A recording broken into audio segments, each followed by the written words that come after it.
by accessing the totality of the experience, you get to access your gut, which is where your creativity lives. Creativity doesn't live in the brain, forced. Let me come up with a solution. Beads of sweat. It's not nice of you to imitate me. Right, creativity comes from relaxing. Oh, I have an idea.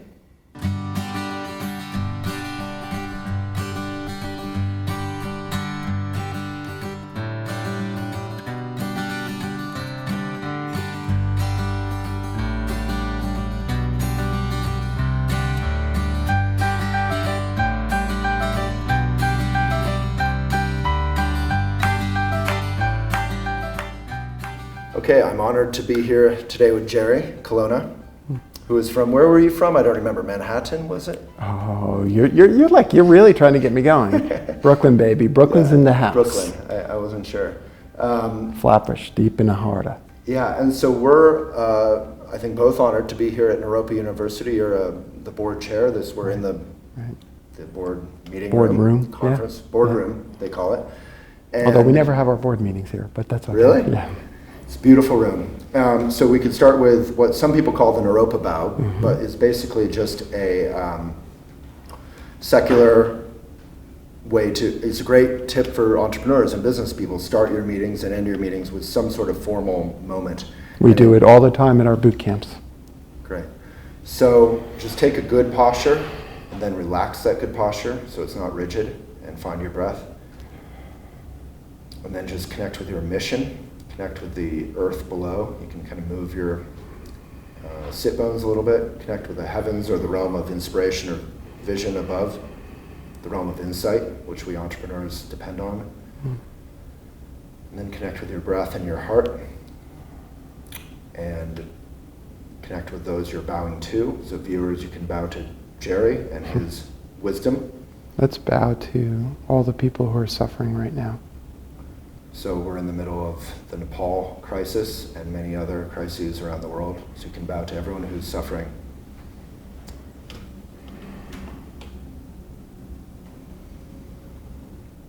And one great thing about the bow is it is formal and powerful in a way, but it's also not solemn. Even, you're a great example of that. It can be very feeling, but at the same time very cheerful and kind of fun.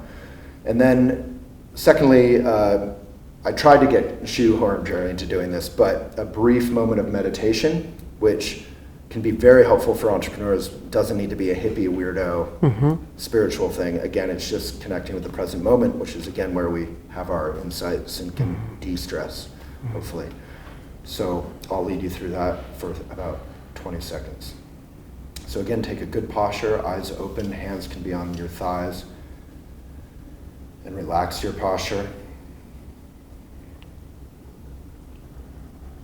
When I was a kid, a meditation instructor said, take the best possible human posture and then let it go. And just find your breath in and out.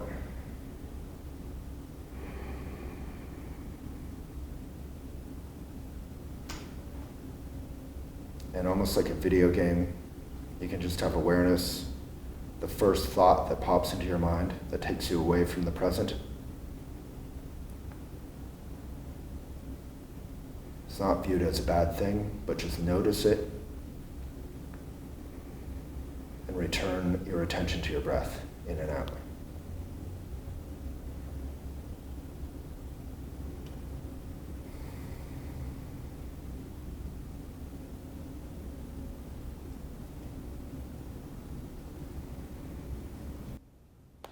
That's it. Thank you. That was lovely. Well, thank you, Jerry. It's really great to be here. So, you're a media guy going way back, a successful business person, and now a troublemaker in various ways. Troublemaker's a compliment where we come from. From where I come from, too. Yeah, so for those who maybe don't know, what are you up to these days? You're giving a lot of time to various things, like boot camps you mentioned. So I really have two work incarnations, one in which I get paid and one in which I don't. Three in some ways. I chair the Board of Trustees here at Naropa. for which work I feel extremely grateful. Yeah. And then I also serve on the board of trustees of an organization we're both familiar with, the Tibetan Village Project, Yeah. which is really trying to promote entrepreneurship in the plateau as a path to cultural preservation. And then lastly, the work, the for pay incarnation is I've taken my solo practice as a life and executive coach, merged that with some incredible partners, and created a company called reboot.io.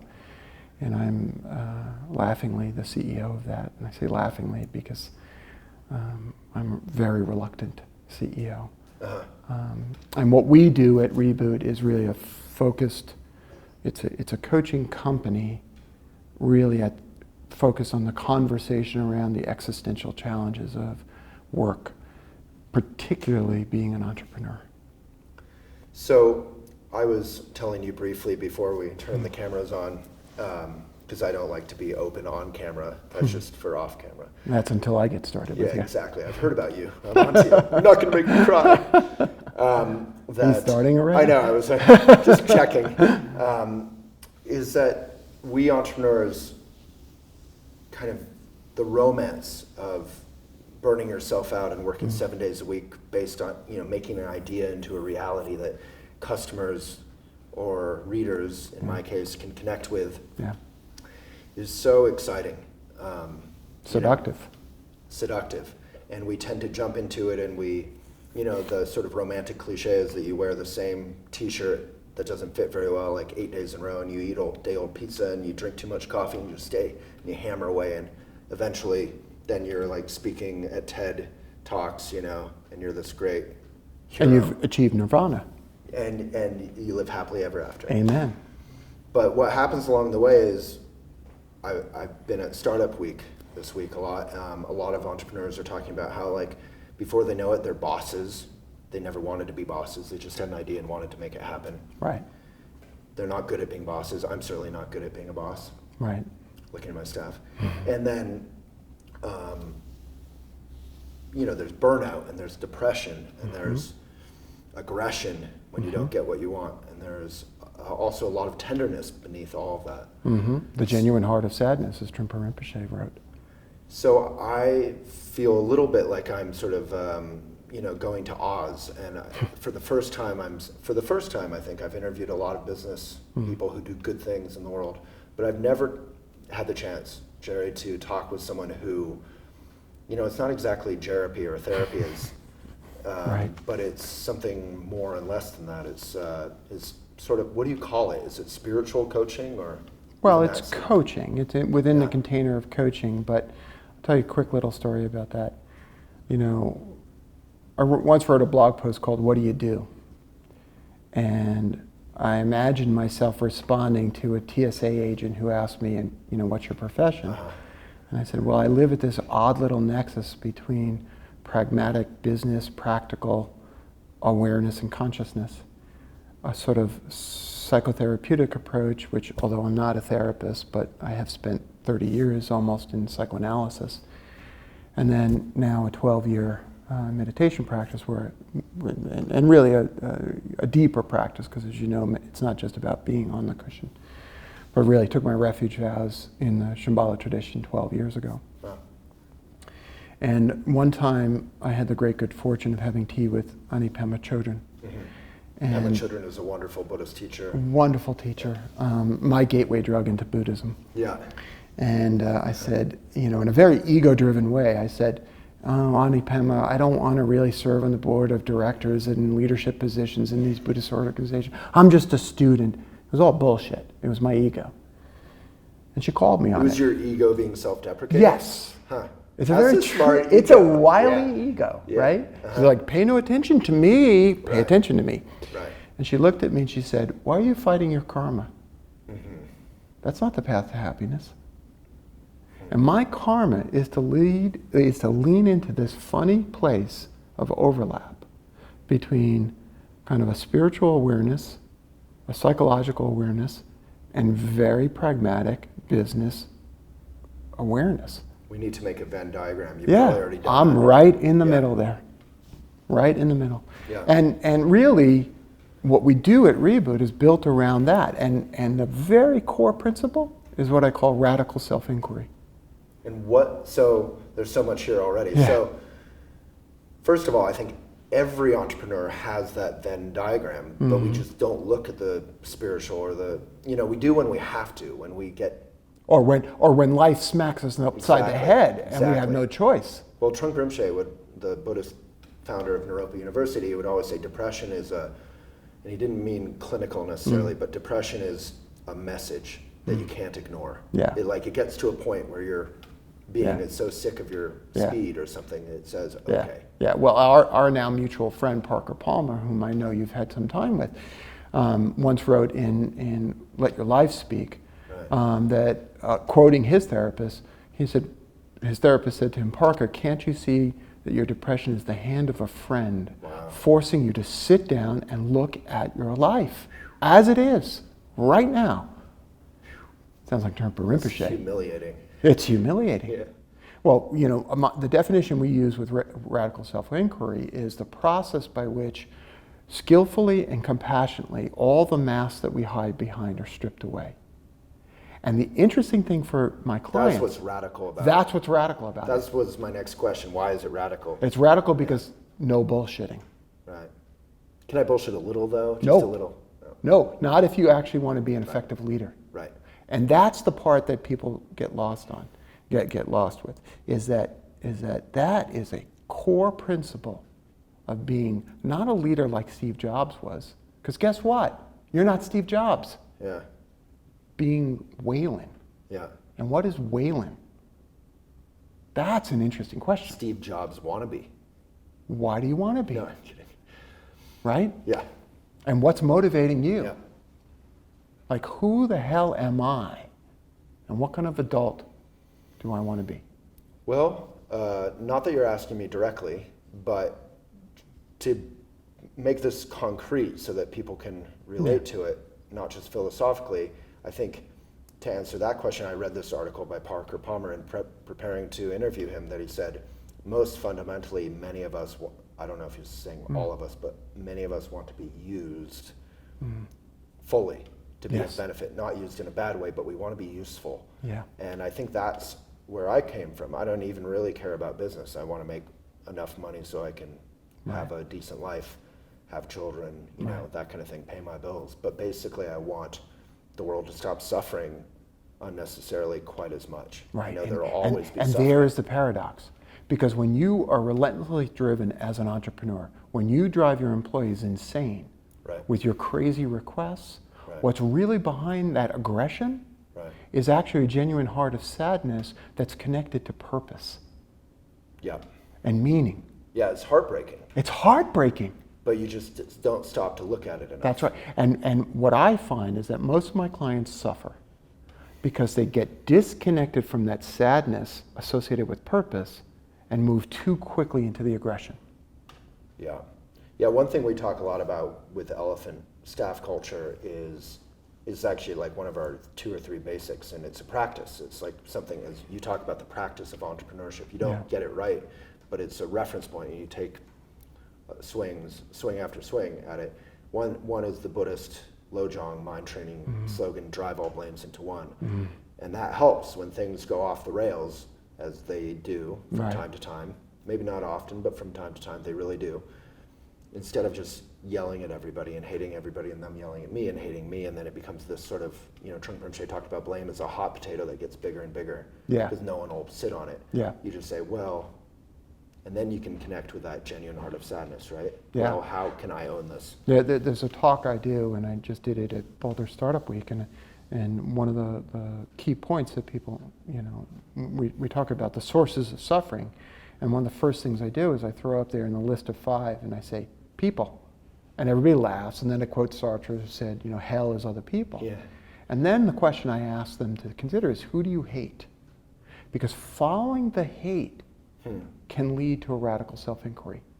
Why do I hate my customers? Why do I hate my co-founders? Why do I hate my investors? Why do I hate my employees? And let's be honest, that's the level of aggression that can occur.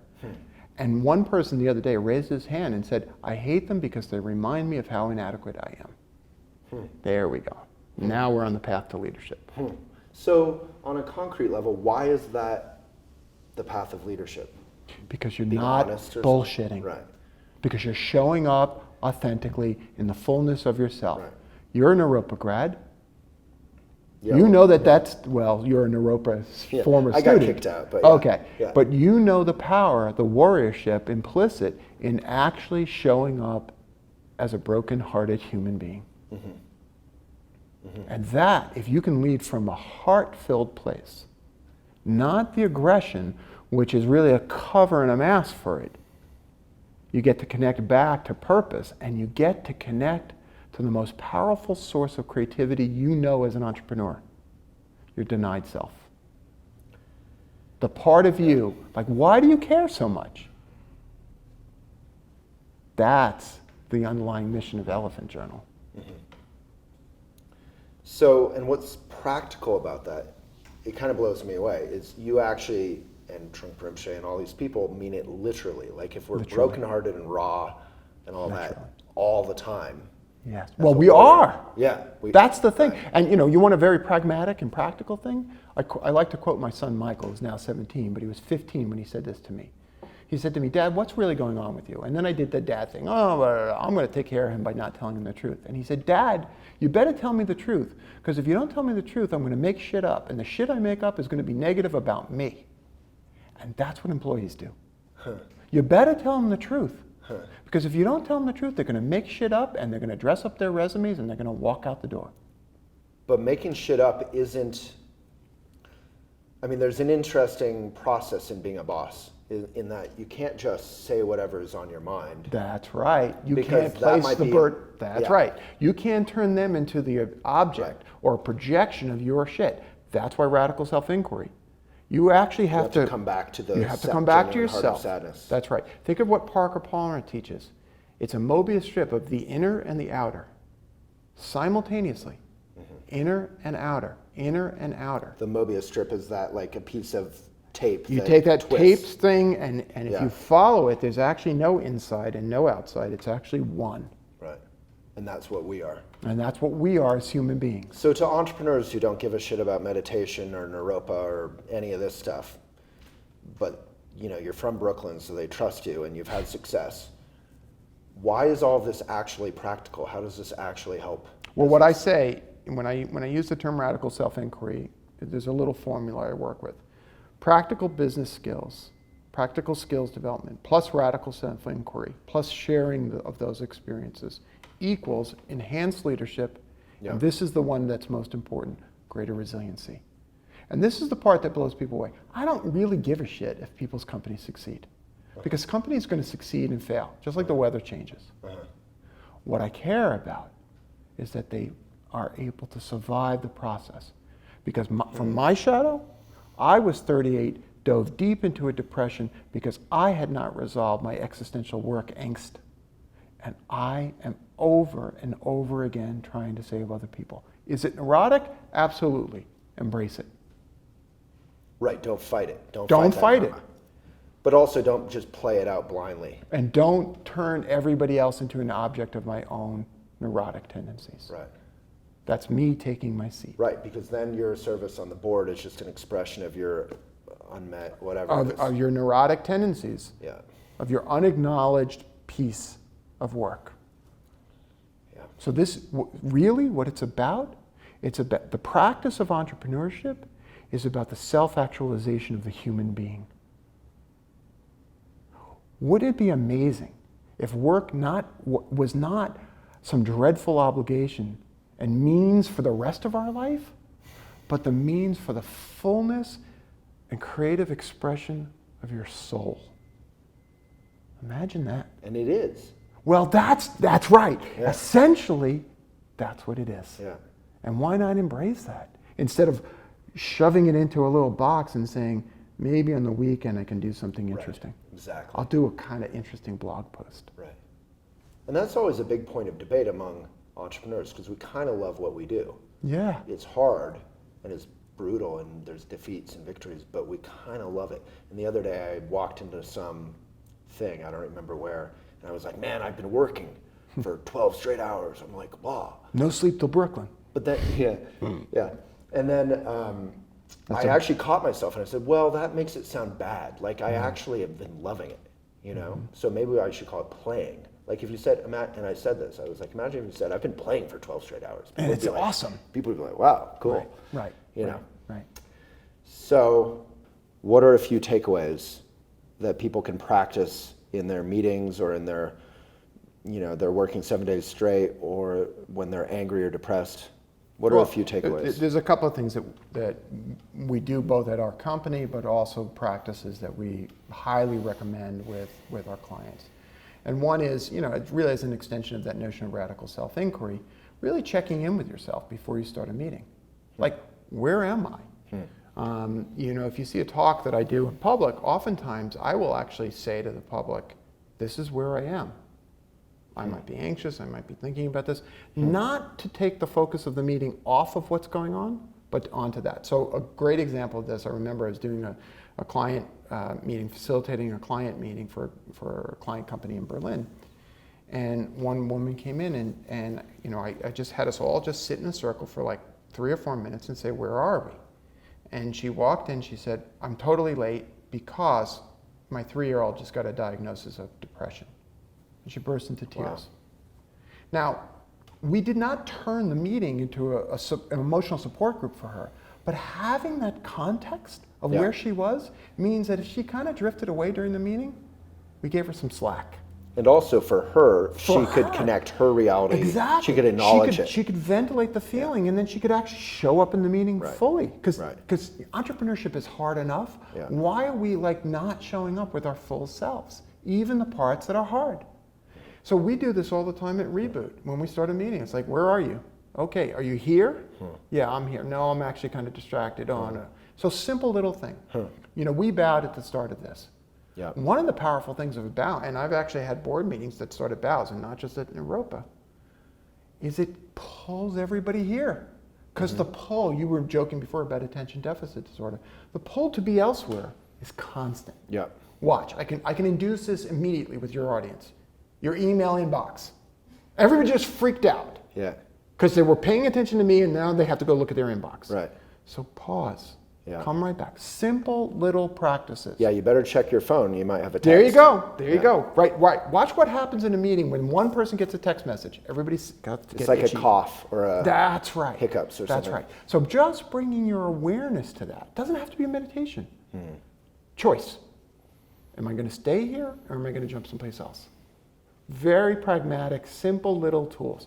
There are much deeper tools that are also pragmatic, but those are some simple little tools to bring in. I love that. One thing to piggyback off that we actually teach, half our job in Elephant is social media, is we encourage the people sharing in social media to, if they don't know what to share, because we have to share stuff constantly, is to connect with where they're at. So if they're frustrated or happy or in love or depressed or whatever it is, they find an article that connects with them in some way with where they're at, and then they share that with a personal intro, like, this connected with me because I just got dumped or something. There we go. Yeah. See, that's a simple little tool of actually connecting back into the humanity of the whole person. Right. And that's, to me, that creates not only safer environments for human beings, but it creates more creative environments, right? The thing I often speak very pragmatically about with entrepreneurs is, it's hard enough. You want to be able to access all of the creativity, all of the innovation, all of the spontaneity in order to be able to navigate a very complex and dynamic world as an entrepreneur. By accessing the totality of the experience, you get to access your gut, which is where your creativity lives. Creativity doesn't live in the brain, forced. Let me come up with a solution. Beads of sweat. It's not nice of you to imitate me. Right. Creativity comes from relaxing. Oh, I have an idea. Right. Right. And that's where we need solutions to problems, because problems happen every single day. As my friend Brad Feld likes to say, something fucked up happens every day.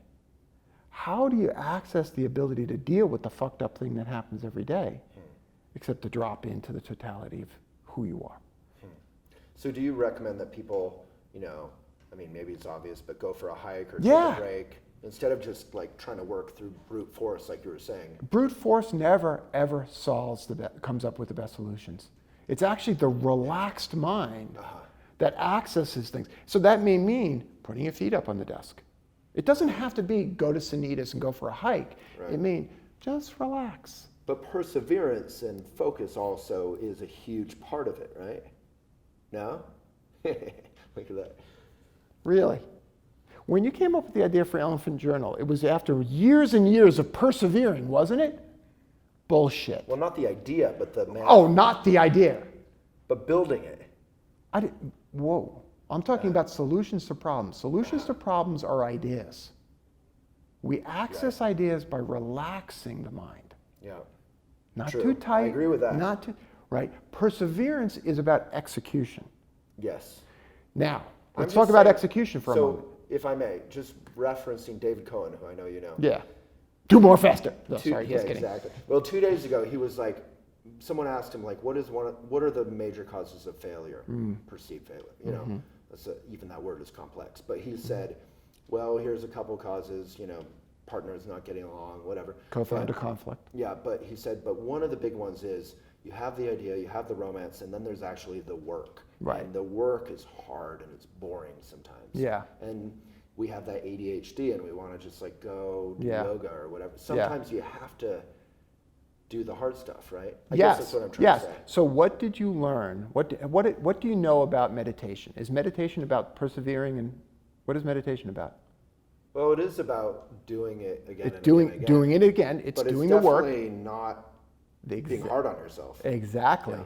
So the problem I have with the word perseverance is that it's often a code word for urgency and anxiety, And just treating yourself like shit. and treating yourself and everybody around you like shit. Yeah. Whereas true perseverance is actually not being distracted even by your own anxious thoughts.